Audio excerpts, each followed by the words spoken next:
ka dito? Ay, ano boss, ano po binablog ko lang po yung ano nyo, yung tindahan nyo po. Dapat nagpapaalam ka kapag ka magpa-vlog ka dito. Ay, Hindi naman lahat pwede nang muna ng video eh. Nakabala ka, tsaka kita mo, ang dami namin customer oh. Hindi naman lahat yan gusto ma-video sila eh. Eh, ganun ba? Ganun! Akala Tira kayo ng tira, video kayo ng video. Ano yan, for the views, para kumita kayo. Di naman kuya, hindi kasi ano Mali eh. yan. Baguhin yung sistema nyo. Huwag nyo kami pinagkakakitaan. Hindi wala naman kuya kasi akala ko kasi okay lang na ano. Hindi kayo nakakatulong sa negosyo namin, kaya mali yung diskarte nyo. Huwag ganon. Kami pinagkakakitaan nyo eh. Kaya, Vlog-vlog kayo dyan, tapos ganun lang pala gagawin nyo.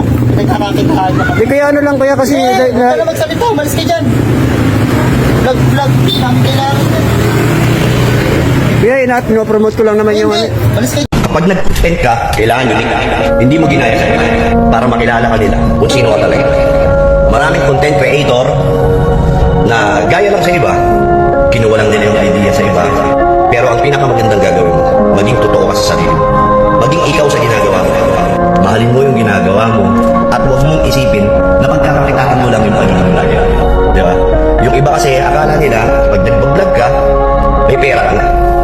Huwag yun ang magiging mindset mo. Kailangan ang mindset mo, magbablog ka dahil masaya ka sa gagawin mo. Magbablog ka kasi masaya ka, magpapasaya ka at magbibigay ka ng mga impormasyon para sa mga taong makakapanood sa'yo. Once na magawa mo yung mga ganun, mag-uumpisa na yan.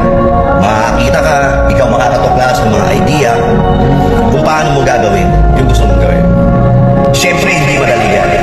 Unang-una, pag nag-vlogger ka, walang maniniwala ka. Konti lang. Pero kailangan, una mong pagkakatiwalaan yung sarili mo. Di ba? Dahil yung sarili mo ang pinakaunang audience. Sarili mo ang pinakaunang audience. Kaya, kailangan, gagalingan mo. Di ba? Kailangan mapabilib mo yung sarili mo. Pag napabilib mo yung sarili mo, umpisa na yan. Di ba? Andyan yung hindi ka susuportahan ng kaibigan mo dahil pagtatawanan ka sa ginagawa mo. Andyan yung kaibigan na susuportahan ka dahil gusto nila yung ginagawa mo at susuportahan ka talaga nila. Marami kang pagdadaanan pag naging vlogger ka. Andyan yung tatamarin ka kasi mabagal ka sa susunod. Andyan yung tatamarin ka kasi ang dami palang ginagawa na ka. So, kapag nag-vlogger ka, kailangan focus ka. Focus ka sa gusto mong gawin kasi hindi porket nakahawak ka ng camera, yan na yun. Di ba? Kailangan mo pa rin trabaho, kailangan mo pa rin gawin yung mga gagawin. Maraming ganyan. So, ang kailangan mo lang din talaga at kapag nandiyan ka na lahat-lahat, kailangan mong maging totoo sa sarili mo.